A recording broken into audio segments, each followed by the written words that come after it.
नमस्कार सभी को। निकुंज हिंदी क्लासेज में आप सभी का स्वागत है। वर्ण विचार पर आधारित आज अपनी ये क्लास संख्या 5 है। और आज की इस क्लास में जैसा कि हमने पिछली क्लास में बात की थी कि वर्ण वर्गीकरण है वो आज की क्लास का मुख्य बिंदु रहेगा। तो आइए देखते हैं। तो अगर हम बात करें व्यंजन वर्गीकरण की तो उच्चारण प्रयत्न के आधार पर ये देखिए आप उच्चारण प्रयत्न के आधार पर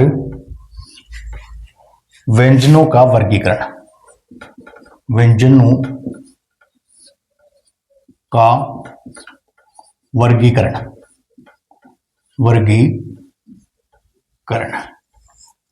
तो इस आधार पर हम देखें ये बहुत ही महत्वपूर्ण बिंदु है और हमें उसे पूर्ण ध्यान के साथ देखना होगा। तो ये देखिए आप कि उच्चारण प्रयत्न के आधार पर अगर हम देखें तो सबसे पहले हम देख रहे हैं स्पर्श व्यंजन। स्पर्श व्यंजन ये देखिए आप स्पर्श व्यंजन। स्पर्श व्यंजन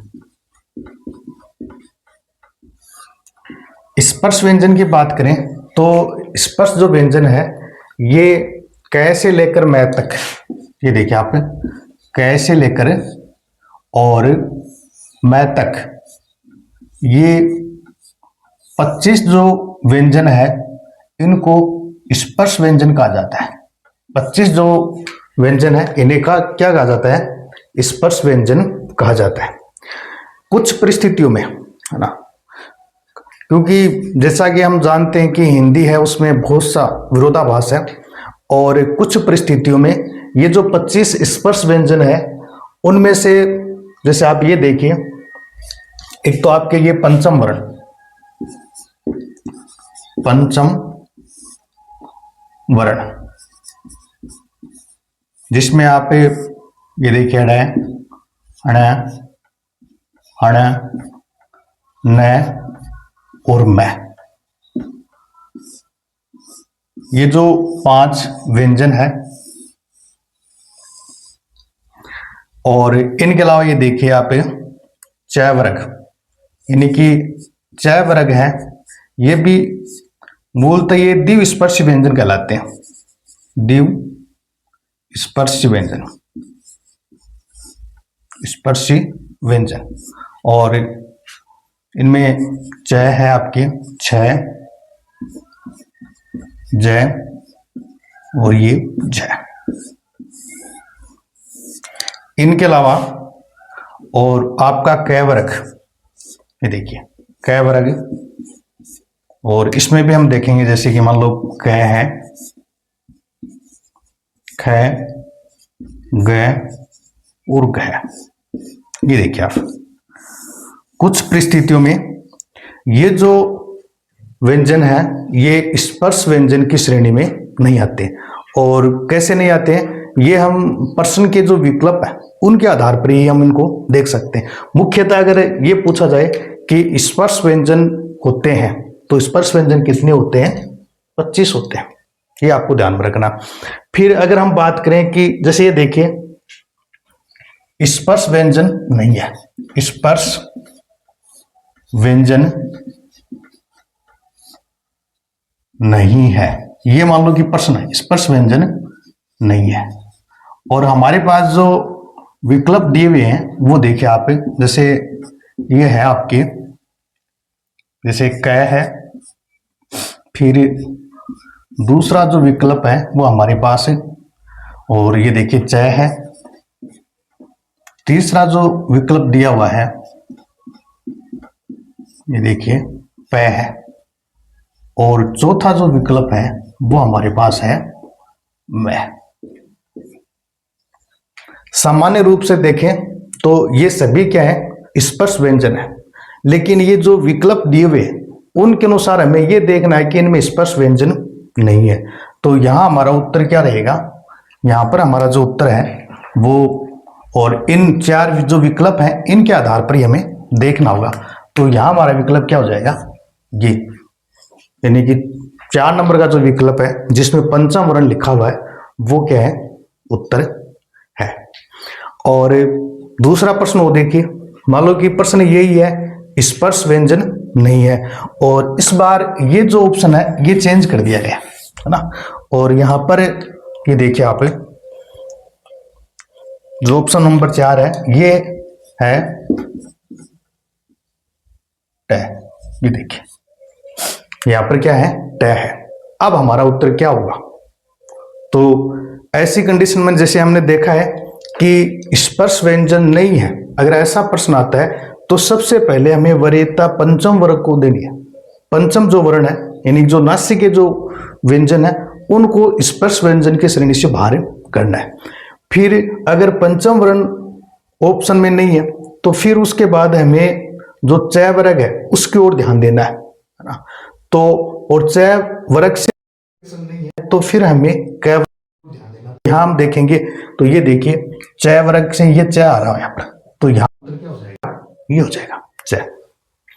और प्रश्न यही है, अब देखो फिर विकल्प चेंज कर दिए गए हैं और इस बार यहां पर जो विकल्प है, और ये देखिए यहां पर है। अब देखो अब हमारा उत्तर क्या रहेगा, तो यहां पर हमें ये जो क है, क्योंकि प और ट है ना, ये तो स्पर्श व्यंजन है और यहां हमारा उत्तर क्या रहेगा, ये क रहेगा। तो ये आप जान गए होंगे कि किन परिस्थितियों में इन 25 जो व्यंजन है उनमें से सबसे पहले पंचम जो वर्ण है उनको हम बाहर करेंगे, फिर च वर्ग को स्पर्श व्यंजन की श्रेणी से बाहर रखेंगे और अंत में किसको रखेंगे, क वर्ग को। और एक प्रश्न और देखिए आप, जैसे मान लो कि दूसरा जो प्रश्न है और उसमें प्रश्न यही है, विकल्प है वो केवल चेंज किए गए, विकल्प है वो क्या है, चेंज किए गए। और यहां पर देखिए ये च है और यहां पर मैं है और ये ट की जगह ऑप्शन में हमारे पास है स। ऐसी स्थिति में अब हमें उत्तर चुनना है कि स्पर्श व्यंजन नहीं है, तो हमारा यहां उत्तर क्या रहेगा। तो यहां देखिए यहां पर आप देखेंगे तो ये जो स है ना, ये तो 25 जो स्पर्श व्यंजन है उनसे भी बाहर है। तो ऐसी स्थिति में हमें उत्तर क्या मानना है, ये मानना है। उत्तर क्या हो जाएगा, ये स हो जाएगा। तो आप समझ गए होंगे, सबसे पहले हमने ये देखा स्पर्श व्यंजन, और स्पर्श व्यंजन ने हम जाना कि कैसे मैथ तक के जो 25 व्यंजन वो क्या कहलाते हैं, स्पर्श व्यंजन कहलाते हैं। कुछ जो कंडीशन है या यूं कहें ऑप्शन के अनुसार जो भी विकल्प हमें दिए गए हैं, और वहां पर अगर इस तरह का प्रश्न है कि निम्नलिखित में से स्पर्श व्यंजन नहीं है ना, और अगर मान लो कि उन जो विकल्प है उनमें 25 में से वर्ण आ गए जिसको हमने स्पर्श व्यंजन की श्रेणी में लिया है, उन्हीं में से अगर विकल्प में दिए हुए हैं चारों जो विकल्प है वो उन्हीं में से है, तो हमें सबसे पहले पंचम जो वर्ग है उसको स्पर्श व्यंजन की श्रेणी से बाहर करना होगा, और पंचम वर्ण के बाद में च वर्ग को हम स्पर्श व्यंजन की श्रेणी से बाहर करेंगे, और च वर्ग के बाद हम किसको करेंगे, क वर्ग को। सामान्यतः हम 25 जो व्यंजन है उनको स्पर्श व्यंजन मानना है, और इनके अलावा जो भी जो व्यंजन है वो स्पर्श व्यंजन है उसकी श्रेणी से बाहर रहेंगे। तो ये हमने देखा स्पर्श व्यंजन। इससे आगे देखिए, इससे आगे और हम पढ़ेंगे अंतस्थ व्यंजन। अंतस्थ व्यंजन, अंतस्थ व्यंजन, ये देखिए आप, और ये कौन कौन से हैं, ये देखिए ये र, ल और व, ये हम देख रहे हैं। यानी कि ये जो 4 वर्ण हैं ये क्या कहलाते हैं, अंतस्थ व्यंजन कहलाते हैं। और अंतस्थ व्यंजन की भी हम बात करें तो ये भी मुख्यतः 3 प्रकार के माने जाते हैं। कितने प्रकार के माने जाते हैं, 3 प्रकार के माने जाते हैं। सबसे पहले ये देखिए अर्ध शवर, अर्ध शवर या इसे इष्शत व्यंजन भी कहते हैं, इष्शत व्यंजन भी इनको कहते हैं। और इसमें ये देखिए आपके ये और वह, ये और वह, ये क्या कहलाते हैं? इष्ट व्यंजन। फिर हम देखेंगे कि ये देखिए आप, दूसरा जो भेद है इनका, लुठित व्यंजन।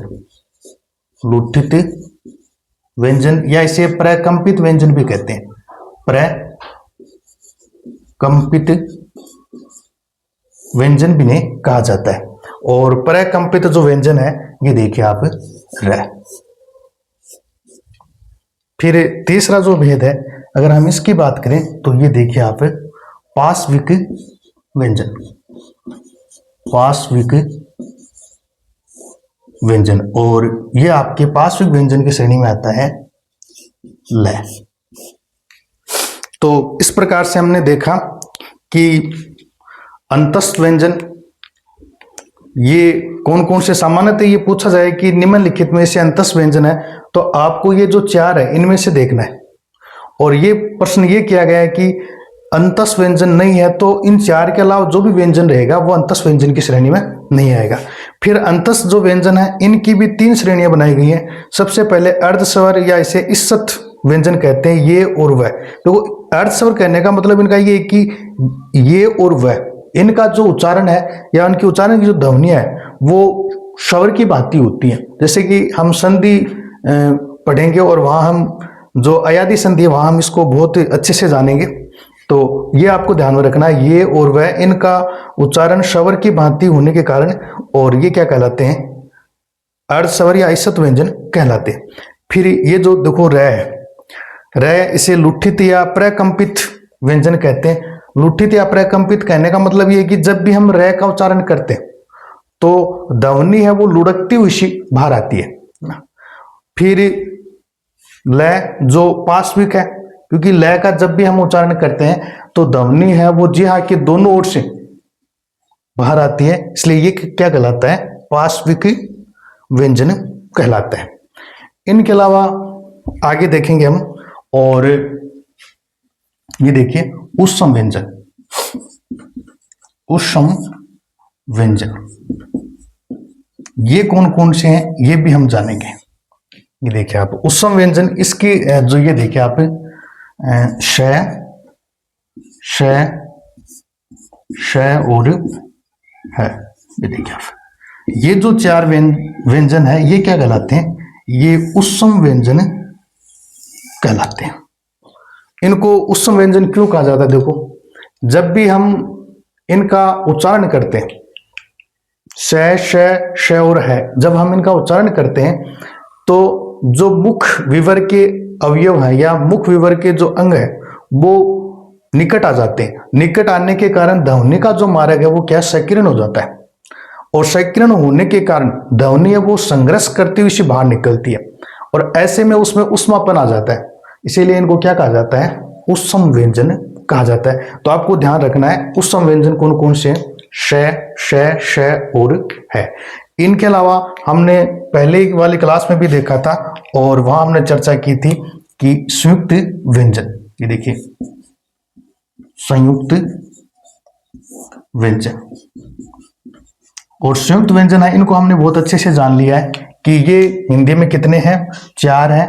और संयुक्त व्यंजन, इन्हें संयुक्त व्यंजन क्यों कहा जाता है? क्योंकि ये दो भिन्न भिन्न स्वरों के योग से, दो भिन्न भिन्न व्यंजनों के योग से बने हैं। तो ये हमने देख लिया था कि ये जो चार जो व्यंजन है ये क्या कहलाते हैं? संयुक्त व्यंजन कहलाते हैं। ये देखिए आप, ये क्या है? संयुक्त व्यंजन। इनके अलावा और हमने दो ध्वनियों की और भी बात की, और वो ध्वनि कौन कौन सी थी ये देखिए, ये बहुत महत्वपूर्ण है और उनको इसे पूरा ध्यान से देखना है। ये देखिए आप, ड और ढ, इनको बहुत अच्छे से देखना आपको, क्योंकि यहां से परीक्षा में बहुत बार प्रश्न किया गया है। ये जो ड और ढ है जो हिंदी में नव आगत ध्वनियां मानी जाती हैं और लगभग परीक्षाओं में यहां से प्रश्न किया जाता है, और इनके जो नाम है ना ये बहुत महत्वपूर्ण है। तो ये कौन कौन से ये देखते हैं अपन ना। इनको देखो, एक तो उत्क्षिप्त ध्वनियां कहा जाता है। ये देखिए आप, उत्क्षिप्त ध्वनियां। दूसरा जो है इनको नवविकसित ध्वनियां भी कहा जाता है, नवविकसित ध्वनि, नवविकसित ध्वनि। इनके अलावा इनको ताड़न जात ध्वनियां भी कहा जाता है, ताड़न जात ध्वनियां। तो इस प्रकार से हम याद रखेंगे इनको कि उच्च व्यंजन, नवविकसित ध्वनियां, ताड़न जात ध्वनियां। तो ये इनके जो नाम है ना ये ही है, और एक बार आप इनको 2-4 बार आप इसे देखोगे तो ये अच्छे से आपको याद हो जाएंगे। तो इस प्रकार से हमने उच्चारण प्रयत्न के आधार पर व्यंजनों का वर्गीकरण देखा, और उसमें सबसे पहले हमने देखा स्पर्श व्यंजन, जो हमने जाना कि मैं से लेकर 25 तक के जो व्यंजन है वो क्या कहलाते हैं, स्पर्श व्यंजन कहलाते हैं। फिर इनसे आगे हमने देखा कि कुछ विकल्पों के अनुसार, यानी विकल्प के अनुसार, और जो 25 स्पर्श व्यंजन है ये भी स्पर्श व्यंजन की श्रेणी से बाहर कैसे रह जाते हैं। तो ये हमने प्रश्न के माध्यम से सारी चीजें देखी है, और वहां पर हमें जैसे मान लो इस तरह का प्रश्न किया जाता है कि स्पर्श व्यंजन नहीं है, तो सबसे पहले हमें 25 स्पर्श व्यंजन है उनके अलावा जो व्यंजन हो उनको इस कैटेगरी से बाहर रखना है। उसके बाद हमें पंचम जो वर्ण है उसको लेना है, फिर च वर्ग को, और अंत में क वर्ग को। इससे आगे हमने देखा अंतस व्यंजन, और अंतस व्यंजन की श्रेणी में हमने पढ़ा ये, र, ल, व, ये क्या कहलाते हैं, अंतस व्यंजन कहलाते हैं। फिर हमने देखा कि अंतस जो व्यंजन है ये भी 3 प्रकार के होते हैं, कौन कौन से, और इसमें सबसे पहले हमने अर्ध स्वर या इश्शत व्यंजन है इनको देखा, ये और वह, जिनको अर्ध स्वर या इश्शत व्यंजन, क्योंकि स्वरों की भांति इनका उच्चारण होने के कारण। फिर हमने देखा लुठित या प्रकंपित व्यंजन, तो ये कौन सा आपका र, और यानी इनका र का उच्चारण करते हैं तब ध्वनि है वो लुढ़कती हुई सी बाहर आती है। फिर देखा पार्श्विक व्यंजन, तो पार्श्विक व्यंजन की श्रेणी में हमने किसे देखा है, लय को देखा है, क्योंकि लय का जब हम उच्चारण करते हैं तब ध्वनि है वो जिहा के दोनों ओर से बाहर आती है। इससे आगे हमने उष्म व्यंजन की बात की, और हमने जाना कि ये जो श, श, श है ये क्या है, उष्म व्यंजन है। और इससे आगे हमने देखा संयुक्त व्यंजन।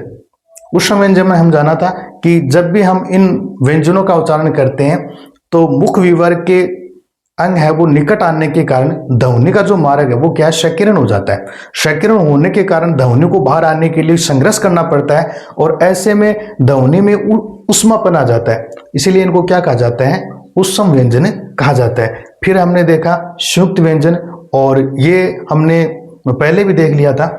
इससे अंत में हमने देखा कि ऐसी ध्वनियां जो और नवविकसित ध्वनियां है ना, तो ड और ढ इनको आप अच्छे से ध्यान में रखेंगे कि ये जो ध्वनियां हैं ये उत्क्षिप्त ध्वनियां कहलाती हैं, इन्हें नवविकसित ध्वनि भी कहा जाता है, और इन्हें ताड़न जात ध्वनियां भी कहा जाता है। तो ये इनके जो नाम है, ज्यादातर ये यहाँ से प्रश्न पूछा जाता है निम्नलिखित में से उत्क्षिप्त ध्वनि है, तो ये नाम इनके लिए ज्यादा चर्चित है, तो इसे आप ध्यान में रखेंगे।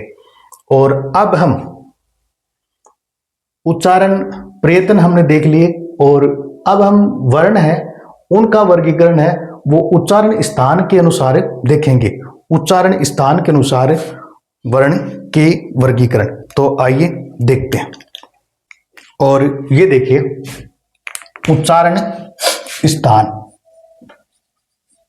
उच्चारण स्थान के आधार पर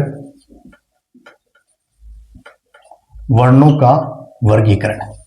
तो यहां एक चीज तो ये ध्यान रखना कि उच्चारण जो स्थान है ये मुख्यतः यानी कि प्रमुख रूप से तो ये 7 माने गए, मूल रूप से या प्रमुख रूप से तो कितने माने गए हैं, 7 माने गए, और कुल है ये 10 माने गए।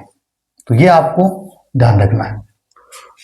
ये देखिए मूल रूप से तो कितने होते हैं, मूल रूप से तो कितने हैं, 7 है। मूल जो उच्चारण स्थान है वो तो क्या है, 7 है, और कुल कितने हैं तो आप ध्यान रखेंगे 10। कुल कितने हैं, 10 है। और इनको याद करने के लिए हमें एक छोटे से सूत्र को ध्यान में रखना होगा, और सूत्र देखिए क्या है, ये देखिए क ता मु दे ओ, ये सूत्र है। इस सूत्र का आप 2 से 3 बार अभ्यास करेंगे तो ये याद हो जाएगा। अपने मारवाड़ी में जैसे कोई भी वस्तु दी जाती है तो है ना, अपनी सीधी भाषा में ये कहते हैं कि कितना में दिया, है ना, कितना में दिया। और यही है यहाँ पर कहता मुँह देव, कहता मुँह दे उ। और इस आधार पर ये देखिए हम नाम लिखेंगे कैसे कंठीय वर्ण। देखिए कैसे कंठीय वर्ण, कंठीय। और तय से हम लेंगे तालव्य, तालव्य।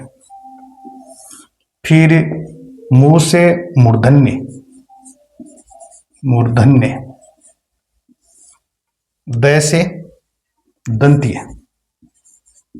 दंतीय। और ओ से ओष्ठ, ओ से ओष्ठ। तो इस प्रकार हमने 5 उच्चारण स्थान तो ये देख लिए, है ना। और एक बार इनकी पूर्ति करते हैं, एक बार ये देखते हैं कौन कौन से, फिर आगे और देखेंगे हम। तो देखो ये कंठीय, यहाँ पर आप अभी हमने स्पर्श व्यंजन देखा, और इस स्पर्श व्यंजन हमने देखा था कि ये 25 होते हैं। और 25 कौन कौन से, इसमें हमने जाना था कि कै वर्ग, फिर चै वर्ग, इसी प्रकार से टै वर्ग, तै वर्ग, और अंत में पै वर्ग। तो वर्ग का मतलब है कि ये 5 वर्ण, कै ख आगे के जो 5 हैं ये 5 वर्ण। तो इस प्रकार से ये देखिए,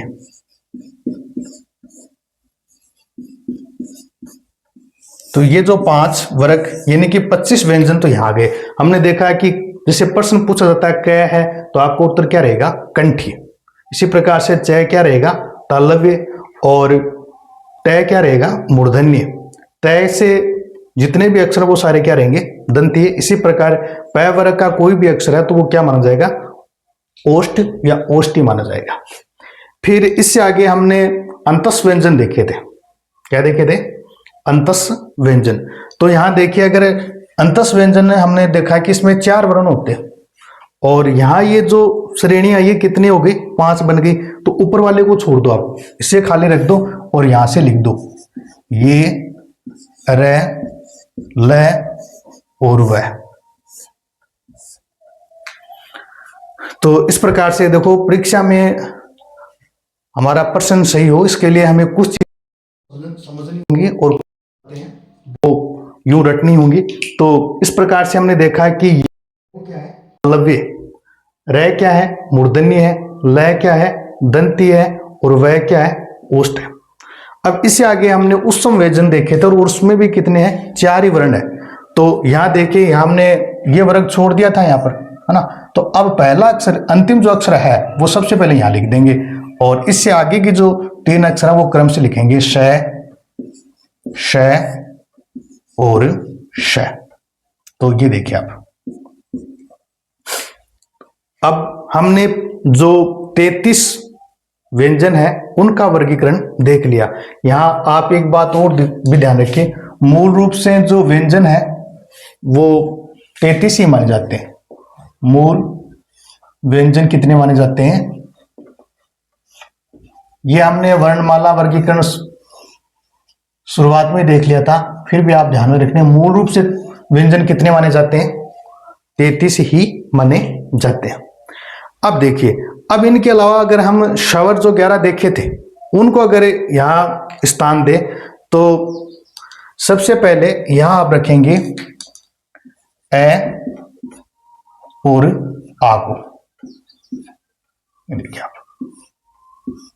फिर नंबर 2 पर आता है ई, तो ई को यहां लिखेंगे आप, ई और ई।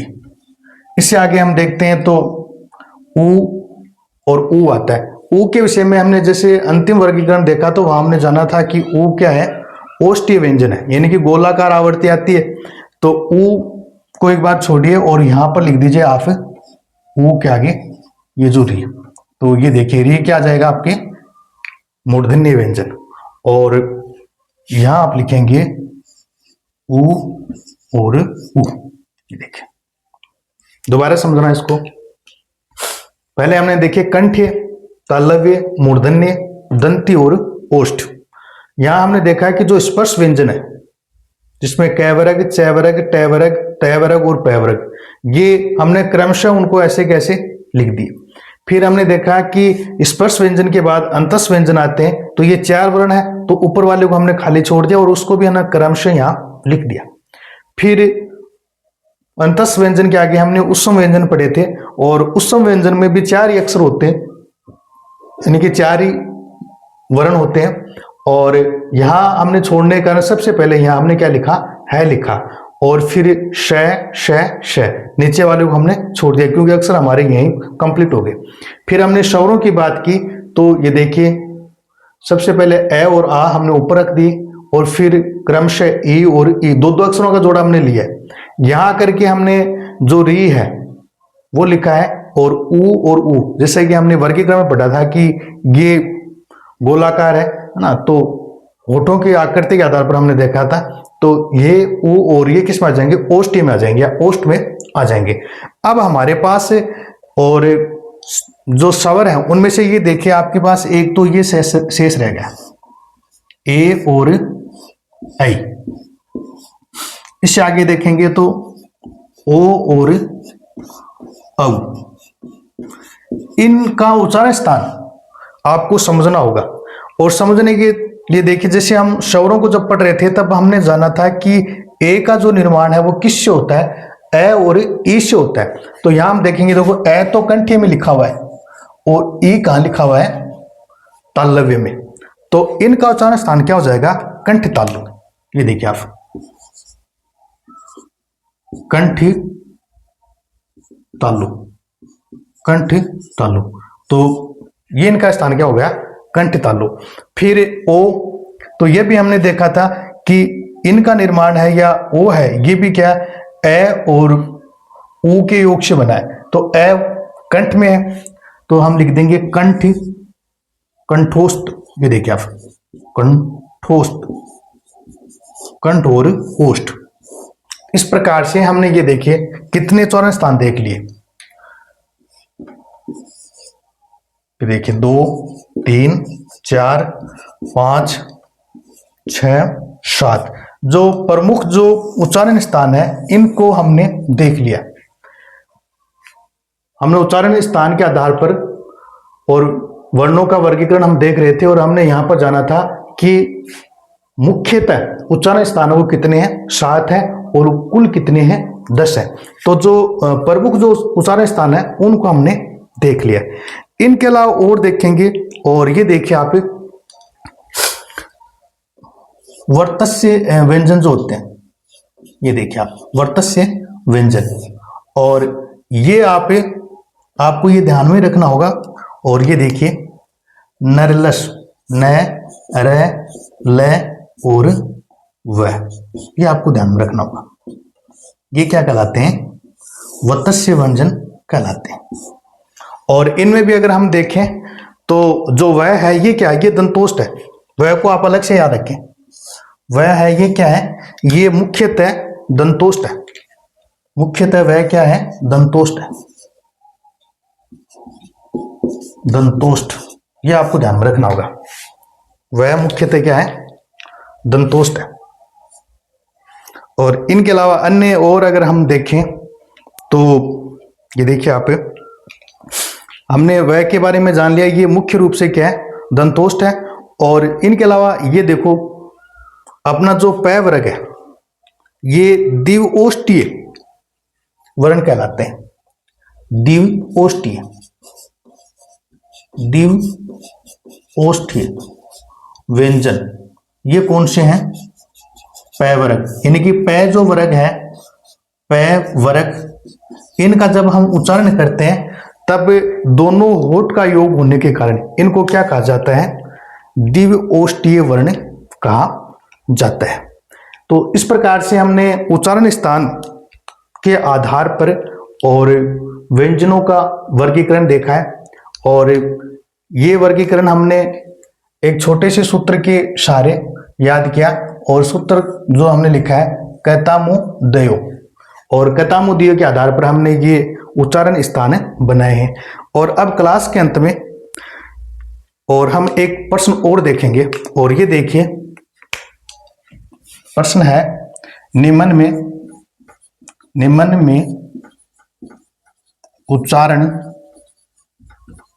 उच्चारण स्थान नहीं है, उच्चारण स्थान नहीं है।